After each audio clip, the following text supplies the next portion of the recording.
This is Mac OS Ken. A bullish note on Apple, checking the eternal App Store war, and interesting Apple Vision Pro news.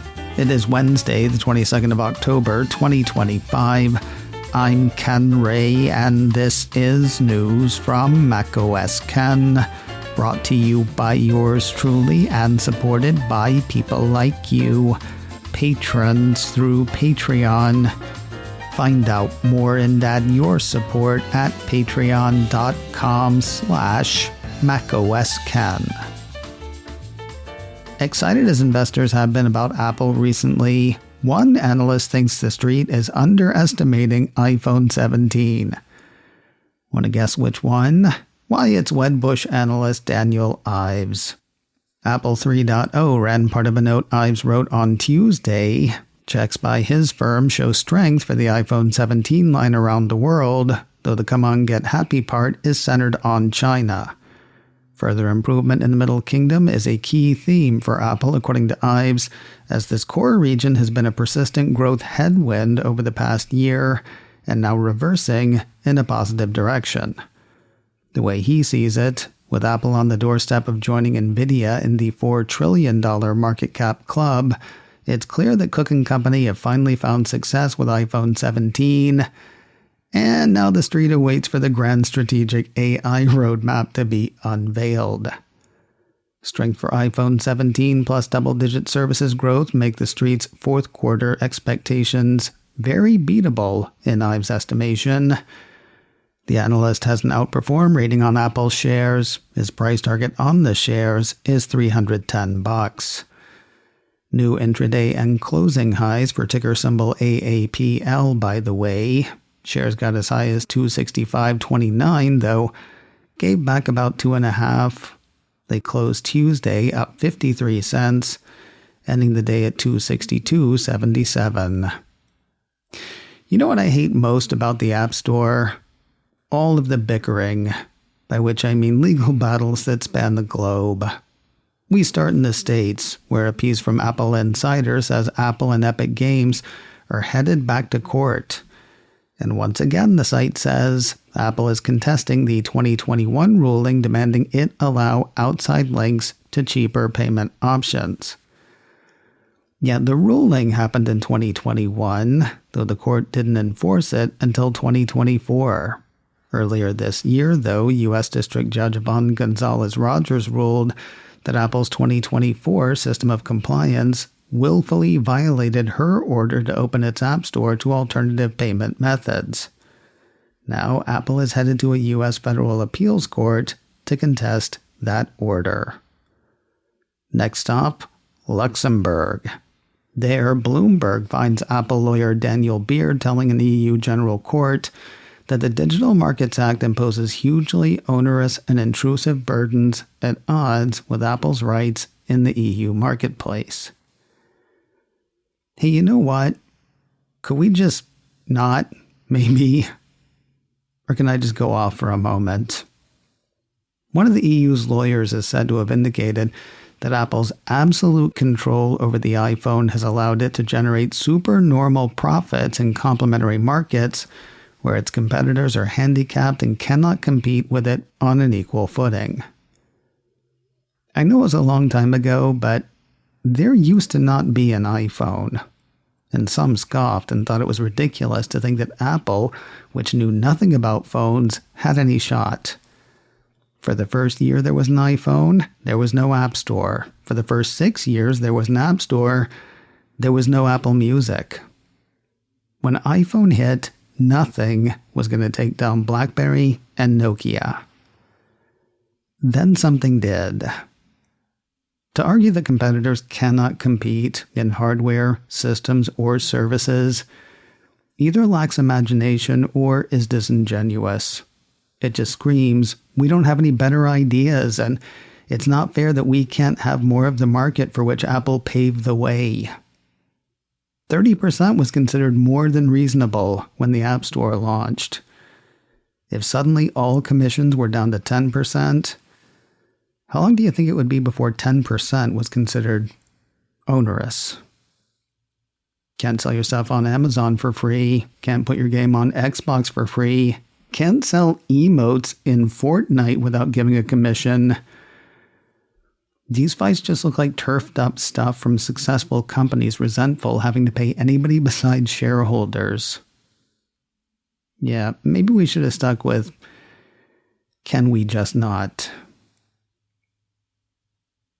News of retailer exclusive products from Apple subsidiary Beats at a kind of surprising source. Mac Rumors says Walmart is now host to Beats Solo 4 headphones in drenched gray and Beats Solo Buds in ivory. It's not 100% accurate to say that the ivory stoppers are Walmart exclusive. According to Mac Rumors, the ivory Solo Buds have been available for about a month through exclusive retail partners in Canada, the UK, and Australia, but availability has now been expanded to Walmart in the US. The Solo Buds will run buyers $69 from Walmart. If you've been considering a pair of Solo 4, the Drenched Gray deal is a good one. Solo 4s sell through Apple or Beats for $199. Most pairs currently run $149 through Walmart, though the Drenched Gray are currently being offered for $129. Remember a couple of weeks ago when it was announced that select LA Lakers basketball games would be streamed in immersive video to Apple Vision Pro? I asked at the time why Apple didn't do this first with soccer.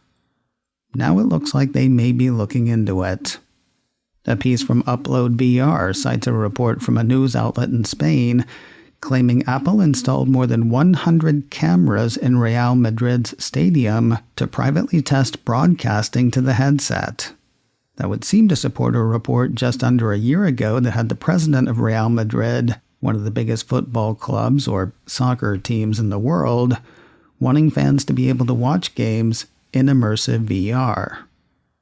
That talk, plus the Lakers games heading into the headset, make immersive soccer sound sensible. That said, Upload VR sees a couple of issues with this report. First, there's no confirmation from Apple nor Real Madrid in the article. And second, 100 immersive cameras would seem like overkill, according to the site, costing millions of dollars. Then again, the site says it's possible that not all of those cameras are immersive. Some could be used for tracking the players for a tabletop view, similar to what the NBA rolled out to Vision Pro earlier this year. I know only 8 of you might get to see it. Still kind of a fun story to consider. I feel like one of the chief points of Pickleball is you don't need a whole tennis court. Now, with Resolution Games Pickle Pro, you don't even need a whole pickleball court. But you do need a $3,500 headset. Turning again to Upload VR, Resolution has released Pickle Pro exclusively for Apple Vision Pro. The big news, it comes with full support for Sony's PlayStation VR 2 Sense controllers. According to the report, the game supports both local and remote share play, so you can play against other Vision Pro owners in the same room or remotely over the internet as personas. And while the game itself is a 1 versus 1 experience, spectators can also join to watch the match play out. Hey, what about betting? Is there a way to bet on my friend's gameplay? And will Apple take 30% of my winnings? I think I'm kidding, but the future looks messed up enough that could totally be a thing. Got no friends? Got no problem. At least as far as Pickle Pro is concerned. The game has AI bots against which people can play. Available in the App Store for Vision Pro, Pickle Pro will run buyers $8. You can use your hands, though Resolution strongly recommends using PS VR 2 Sense controllers for the best experience. A pair of those with a charger will run buyers $250 when they hit next month. And did I mention the $3,500 headset? January will see the return of at least 2 celebrated series to Apple TV. The Cupertino streamer issued a press release Tuesday announcing a premiere date for the 2nd season of Hijack. get this, Idris Elba's character ends up in another hijacking. In real life, you'd say, what are the odds? But, Elba's cool. Plus, he was nominated for an Emmy for the first season of Hijack, so dance with who brung ya. According to the release, in the thrilling second season of Hijack, a Berlin underground train and its commuters are taken hostage while authorities scramble to save hundreds of lives.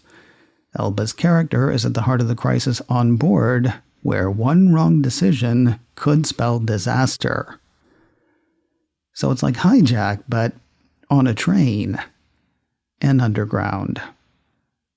I kid. I actually didn't watch the first season, mostly because I don't like danger on a plane. I don't like guns on a plane. I don't like snakes on a plane. For me, the best movie involving air travel would be 2 hours of somebody sleeping peacefully through a totally turbulence-free flight. The tragedy is, they miss their tiny bag of snacks. Anyway, Elba's back for season 2, as are Christine Adams, Max Beasley, and Archie Punjabi. New to the mix this season are Christian Noth, Lisa Vicari, Toby Jones, and a host of others. There is a short season 2 teaser up now on YouTube. The first 2 episodes of the second season of Hijack hit Apple TV on Wednesday, the 14th of January. One of my favorite Apple TV series has a return date. The Cupertino streamer issued a press release Tuesday teasing the 3rd season of the Bill Lawrence-produced comedy Shrinking. Created by Lawrence, Brett Goldstein, and Jason Segel, the show tells the story of a grieving therapist who adopts some unorthodox methods in dealing with his clients. Results run the gamut from good to disastrous, though focusing on the therapist-patient dynamic when describing this show really doesn't do it justice.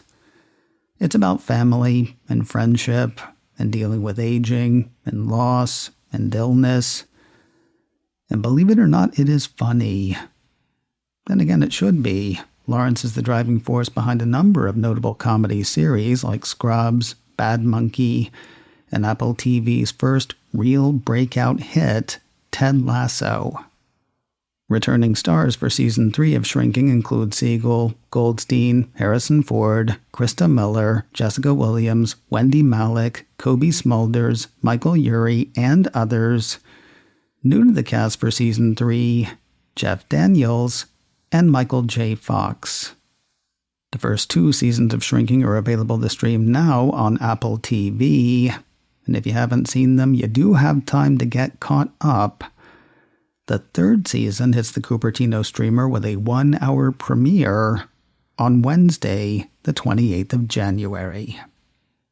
And finally today, macOS Ken is going to be off for the next couple of days, which is to say I'm going to be off for the next couple of days, and since I'm going to be off, no show. There will be a checklist by Secure Mac hitting Friday, and since this show won't be here then, let me tell you about entertainment and infotainment that will be up for grabs. On the Apple TV side, the Ben Stiller documentary about his parents starts streaming this Friday. In the documentary, Stiller and Mera, Nothing is Lost.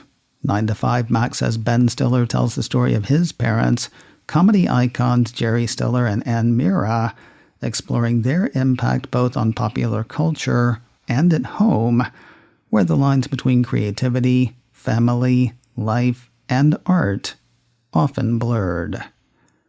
Stiller and Mera, Nothing is Lost, is scheduled to hit Apple TV this Friday, the 24th of October. Outside of Apple TV, did I mention there will be a checklist by Secure Mac? Find that Friday at securemac.com/checklist or wherever you get podcasts.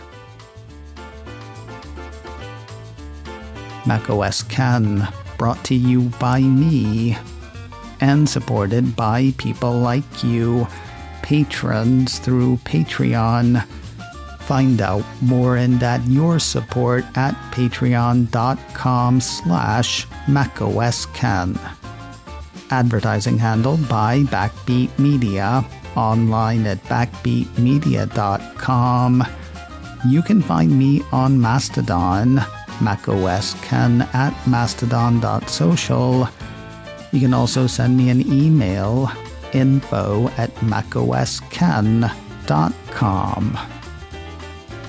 Until next time, that is news from macOSCan. I'm Ken Ray.